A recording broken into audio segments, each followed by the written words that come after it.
melhor remédio de jogar contra o Diniz do que ficar com a bola? Não tem. Porque o Diniz não sabe jogar sem a bola. O Dorival sabe. A derrota foi a gota d'água e o clima esquentou. Pedrosa não segurou a língua e soltou o verbo com força contra o Vasco e o técnico Fernando Diniz. O 6-0 contra o Santos é um 6-0 mentiroso. Você precisa ver o que ele disse. As palavras vão dar muita repercussão. É a primeira vez que eu uso aqui a prancheta, eu nem ia usar, não tinha nenhuma pretensão, mas eu acho que fica mais claro ainda comigo mostrando. O 6-0 contra o Santos é um 6-0 mentiroso. Ah, Pedrosa, você tá falando isso porque o Vasco perdeu pro Corinthians hoje, porque o Vasco perdeu pro Juventude. Pode pegar minha live aí. Pega a minha live do 6-0, em que eu falo com todas as letras. Primeiro ponto, e mais importante, o acerto do Diniz, ele quase é expulso com 1 minuto de partida, em que ele dá uma solada perigosíssima, cabível para um cartão vermelho, e o Ramon Abateabel alivia com o cartão amarelo e não expulsa o Hugo Moura. No começo do segundo tempo, quando o Vasco estava 1-0, o Santos teve uma chance com o Barreal na trave e o Santos teve uma chance com o Guilherme. 2 chances claríssimas perdidas pelo Santos, que poderiam completamente ter mudado o roteiro daquele jogo. Que o Vasco, mais uma vez, fez um jogo com bola bom, ok, contra o Santos espetacular, mas em outras partidas, o jogo com bola do Vasco, ele é, de certa forma, produtivo, e sem bola, horroroso. Horroroso, gente. Assim é o Vasco. Sabe por quê? Vou te contar por quê. Deixa eu beber uma água aqui, vai deixando o celular que vai se inscrevendo. E eu vou te contar o porquê que o sistema defensivo do Vasco é horroroso. É precário.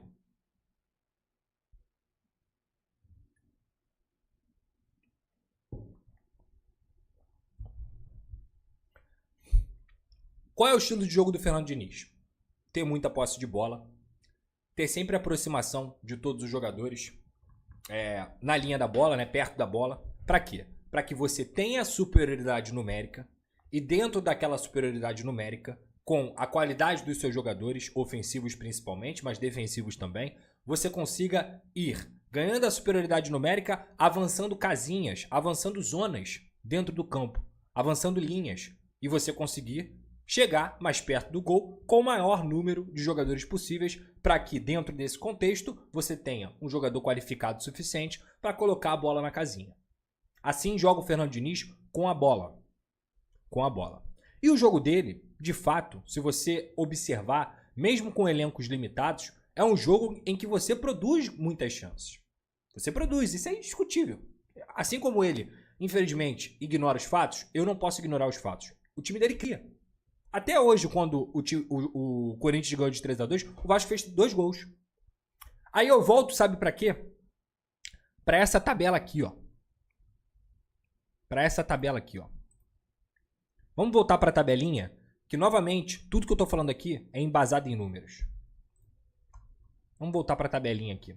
Dos jogos do Diniz com a frente do Vasco da Gama. Aqui, ó. Começou aqui, ó. Começou aqui, tá todo mundo vendo? Lanús 1-0, tá? Começou aqui. Reparem bem aqui quantas vitórias o Diniz tem à frente do Vasco da Gama como técnico. Fortaleza, 1 vitória. Melgar, 2 vitórias. São Paulo, 3 vitórias. CSA, 4 vitórias. E contra o Santos, 5 vitórias. Você quer que eu te diga algo em comum entre todas essas vitórias? Em todos os jogos, o Vasco venceu por 3 ou mais gols. 3-0 contra o Fortaleza, 3-0 contra o Melgar, o pior Fortaleza dos últimos anos. O Melgar é um time praticamente sem tradição, até mesmo no país dele. 3-1 contra o São Paulo, excelente vitória. 3-1 contra o CSA, time de Série C. Aí mete 6 no Santos, que também vive seu momento horroroso, digamos assim. O que tem em comum entre essas 5 vitórias? Em nenhuma Em nenhuma o Vasco venceu por 1 ou 2-0. O Vasco não conseguiu vencer nenhum jogo sob o comando do Fernando Diniz sem ser com 3 ou mais gols feitos. Não conseguiu. Você sabe por quê, gente? Porque o Vasco é uma equipe que toma gol todo jogo. O Vasco é incapaz de vencer por 1-0, de vencer por 2-1. O Vasco de hoje é incapaz, porque ele toma gol todo jogo. O sistema defensivo do Vasco não existe. Sabe por quê? Porque o estilo de jogo do Fernando Diniz, como ele joga em linha alta, e ele joga dessa forma que eu falei aqui, com superioridade numérica no setor, ele só tem um mecanismo que faz a equipe se defender. Você sabe qual é? Pressão pós-perda. Perdeu a bola? Corre 3, 4 para recuperar. Que é um mecanismo muito interessante no futebol atual. É um mecanismo que os maiores times do mundo usam. O Diniz só tem esse. Os outros times do mundo, ou melhor, os times que são equilibrados, eles têm o mecanismo da pressão pós-perda, eles têm o mecanismo da transição defensiva bem feita e eles têm um mecanismo básico. Básico. Sabe qual é? Você forma 2 linhas de 4 sem a bola e você deixa 2 jogadores. Ou você forma uma linha de 5, uma linha de 4 e o único centroavante ou o jogador mais à frente correndo. Mas geralmente, você pode botar aí que o sem bola 4-4-2 é o mais tradicional, é o mais básico, porque ele é o mais fácil de se fazer. Você deixa o meia e o atacante nesse 2, geralmente os jogadores mais lentos do time, faz os seus pontas voltarem para formar com a dupla de volantes 4 jogadores. Assim, ó. Aqui, ó. Vou pegar aqui para vocês, pegar aqui, que eu comprei para estudar. Vamos lá. Tá aqui. Tira aqui.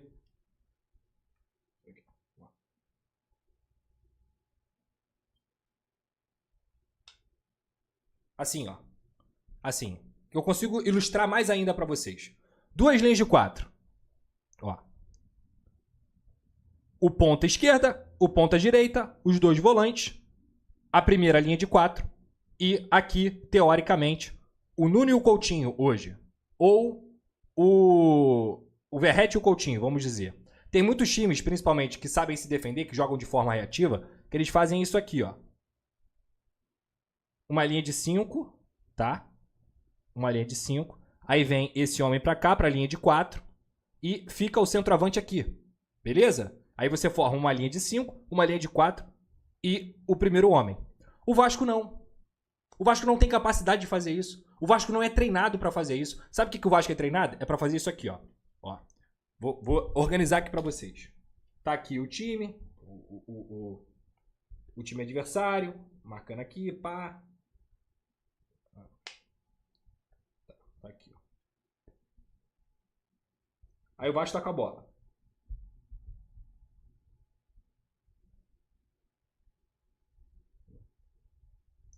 Aí o Vasco tá aqui com a bola, correto? Tá aqui, ó. Geralmente é assim. Muita gente próxima. Ficam 2, 3 aqui. E geralmente 7 jogadores aqui na linha da bola, tá? Aí, quando esse time tá um pouco mais ofensivo, que a outra equipe faz uma pressão, como o Corinthians fez hoje, uma pressão forte, digamos aqui que eles roubaram a bola do Vasco. Agora a bola tá com o Corinthians, correto? O time tá assim, porque o Vasco joga assim, desagrupado. É assim, desagrupado. O Corinthians recuperou a bola, todo mundo se arma. Abre o volante aqui, o ponta vai fazer a ultrapassagem, o centroavante vai passar para poder se apresentar e o Corinthians tá aqui com a bola. Se o Corinthians, nessa aproximação, consegue fazer isso aqui, ó, pá, pá, pá, e tá todo mundo aqui exposto, o que acontece? O Vasco não tem capacidade de fazer a transição defensiva. Como é que o Vasco volta? Fica aqui, ó. Aí fica assim o Vasco, ó. Fica assim. Aí o que acontece? Esse cara aqui dá profundidade, esse aqui vem fazer o combate, esse aqui vai dar profundidade aqui também, esse aqui vai se desvencilhar para dar profundidade e a bola longa. Aí o que vai acontecer? Eles vão enfrentar o Lucas Freitas e o Hugo Moura no mano a mano. Esses caras aqui, que estavam lá fazendo a pressão pós-perda, eles não têm a capacidade de fazer isso aqui, ó. O Puma vem pra cá e faz isso aqui, ó. Recompõe. Volante aqui, duas linhas de 4. E os caras aqui da frente conseguirem fazer a pressão. Porque a partir do momento que você tem os jogadores do Corinthians aqui circulando bola, eles estão circulando bola, correto? Eles podem estar circulando bola. Se você tem duas linhas de 4 bem armadas, como o time deve ser, cara, você dificulta. Você dificulta que essa bola entre aqui. Você dificulta que essa bola entre aqui. Você dificulta que o ponta fique no mano a mano com o Pumita. Entendeu? Você dificulta. Porque se o ponta tá aqui no mano a mano com o Pumita é uma água defensivamente, ele vai ter a condição de conseguir cortar esse cara aqui, de achar a aproximação dos volantes aqui chegando, como foi o gol. Tava todo mundo aqui, ó, afundado. Pode pegar o gol. Pode pegar o frame do gol. Tava todo mundo aqui afundado. Aí tava o Puma marcando aqui. O Piton aqui. Aqui, ó. Os dois jogadores aqui. Pá. Ó. E tava aqui Tietê e Jair correndo desesperado para poder fechar no cruzamento. Principalmente o Tietê, que fez uma partida muito ruim hoje, tá? Aí o cara que tá sendo marcado à distância, ele tem total liberdade para fazer o cruzamento. A partir do momento que ele tem total liberdade para fazer o cruzamento e o teu time não sabe fazer a transição defensiva, o que acontece? Gol. Porque essa bola vem daqui, tá todo mundo aqui marcando. Essa bola vem da direita, é invertido, tá? Bola no Maicon, gol do Corinthians.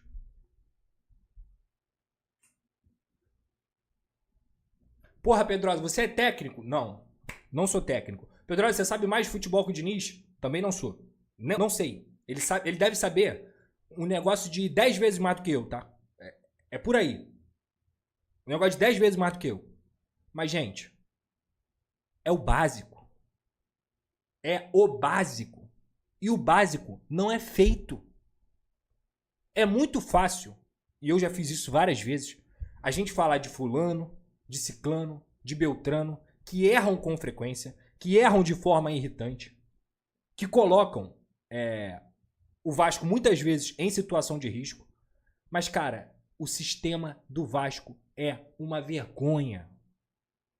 É horroroso.